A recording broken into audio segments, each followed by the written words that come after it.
Muri ubu buzima bugufi tubayeho, reka nkurangire ikintu kizakugeza ku ntsinzi iheruka, ukabonera kunesha mu ntege nkeya, ukabona ubushobozi rwose bwo kwiganzura ibyakunaniye wiyiziye mu mutima wawe, kubera yuko umuntu aba azi byinshi mu mutima we, aba azi intege nke ze, aba azi ingeso mbi afite, aba azi imico mibi yamunaniye, aba azi ibyaha byamubase.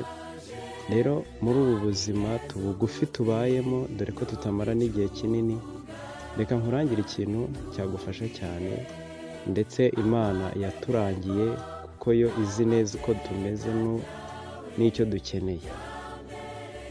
Buriya uzashake ukuntu wakundisha umutima wawe ukuri. Mvuze gukundisha umutima wawe ukuri kubera yuko abantu benshi baba bashaka ukuri ariko batagukunda. Abantu benshi baba bashaka ukuri kandi batagushaka, ahubwo bamara kukumenya kubera kutagushaka no kutagukunda, bakakumenya bamaze kubona impamvu nyinshi zo kukwanga. Ubundi umuntu ushaka ukuri ntabwo abaza aho kuvuye ngo ni hehe, ntabwo areba ikigero cy'ukumuhaye, ntabwo areba ahantu akumuhereye, ntabwo areba igihe akumuhereyemo. We ukuri akwakira nk'ukuri hatagize ikindi kigenderwaho.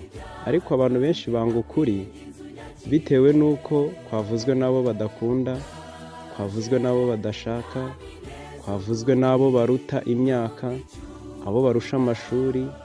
Ukuri kwavuzwe n'abo barusha ubushobozi, abo barusha imibereho.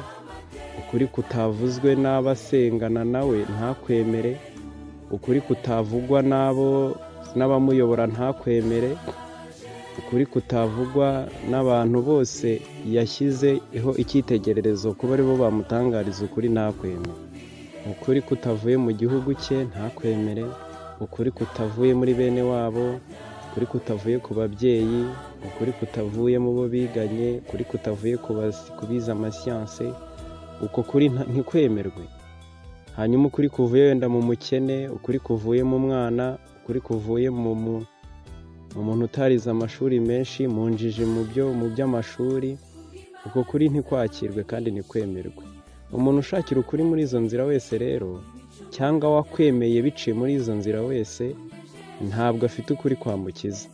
Afite ukuri kwatuma abaho iminsi mikeya, ariko kutatuma abaho by'iteka ryose mu bugingo buzaza. Ndi kukurangira rero ahantu honyine ushobora kubonera amahoro mu mutima, ni ugushaka ugukunda ukuri.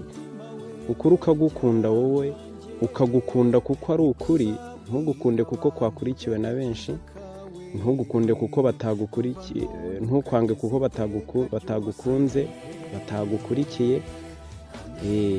Hanyuma wowe ubwawe ugakunda ukuri, kandi ukaba witeguye guhagarara muri uko kuri, ufite umutima utagucira urubanza. Hari ikintu kimwe cyonyine nzi cyaguhesha amahoro, ni ukugira umutima utagucira urubanza. Igihe umutima utagucira urubanza ni ryari? Ni igihe wagendeye mu kuri k'umutima. Igihe wagendeye mu kuri k'umutima.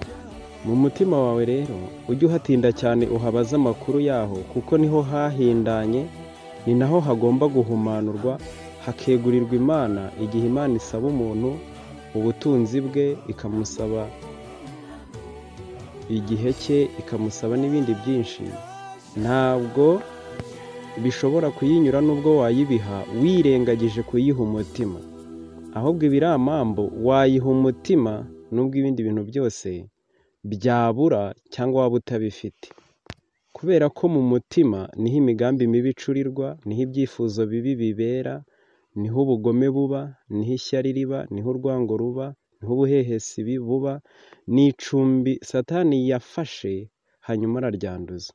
Kugira ngo rero ubaturwe, we gucungira iki kintu mu bikorwa ukora, ahubwo kurikirana amakuru ari mu mutima wawe, hanyuma umenye ukuntu umutima wawe wagiye wanga ukuri, kutakugenderamo bigatuma uhindana ku buryo bukomeye cyane. Mu mutima wawe niho hakumenyesha ko umuguzi ari kurengana, nubwo umucuruzi ameze nk'uri kuvuga ukuri. umutima wawe ushobora kukubwira ko umugenzi ari kurengana nubwo shoferi cyangwa komvayeri bari kuvuga ukuri. Mu mutima niho umuntu abonera yuko umwana ari kurengana nubwo umubyeyi asa n'uvuga ukuri. Mu mutima wawe hashobora kukwereka yuko rwose umuntu ari kubeshya nubwo asa n'uvuga ukuri, ariko mu mutima wawe nawe ntiwerure ngo uvuge ukuri. Kugeza ubwo umuntu ashobora kurengana akanarenganywa, wowe mu mutima ubizi ndetse ugataha cyangwa se aho uri uhagaze uvuga yuko nyine mu mutima wawe uri kuvuga ko ari kurengana nubwo yabuze ibimenyetso byo kurenganurwa. Ntabwo rero ukuri gusabwa ngo kwemerwe kubera yuko habonetse ibimenyetso byo kukwemera, ndetse ahubwo nta n'ubwo ukuri gushakirwa ibimenyetso, ahubwo ukuri ni ihame rishinze rikomeye mu mutima wawe. Ntuzongere kuritatira, ntuzongere kwihemukira urenganya umutima wawe ku byo wakwemejemo nk'uko, ahubwo uzahagararire ukuri, uhagararire ukuri nubwo wasigara uguhagarariye wenyine, nubwo wababazwa, nubwo warenganywa, nubwo wanapfa, ariko uzapfa unambiye ukuri, ntuzongere kuguhemukira. Iyo mbaraga yo kunamba gutya iri muri wowe kandi Imana yarayiguhaye, ahubwo wayitwikirije kuyihemukira inshuro nyinshi, wimakaza imbaraga noneho yo gushyigikira ikinyoma. Kuva uyu munsi fata umwanzuro ko ugiye guhagararira ukuri, nubwo haba iki, nubwo wakena, nubwo watukwa, nubwo wakwangwa, nubwo wabeshyerwa, nubwo warenganywa, ariko ukuri uhagarariye niko kuzarokora umutima wawe. Ariko igihe bitagenze uko, umutimanama wawe uzapfa ugushinja, hanyuma no kumuzuka uzuka ukigushinja. Uwo mutimanama ibishinja uzazuka ugushinja bizatuma udahagarara mu maso y'Imana. Rero emeza umutima wawe gukunda ukuri, ubundi ugushakishe, Imana izakukumenyesha, ndetse hirya y'ibiri mu mutima wawe uzamenya n'ukuri kuri hanze yawo, umenye uko wakwitwara muri ubu buzima.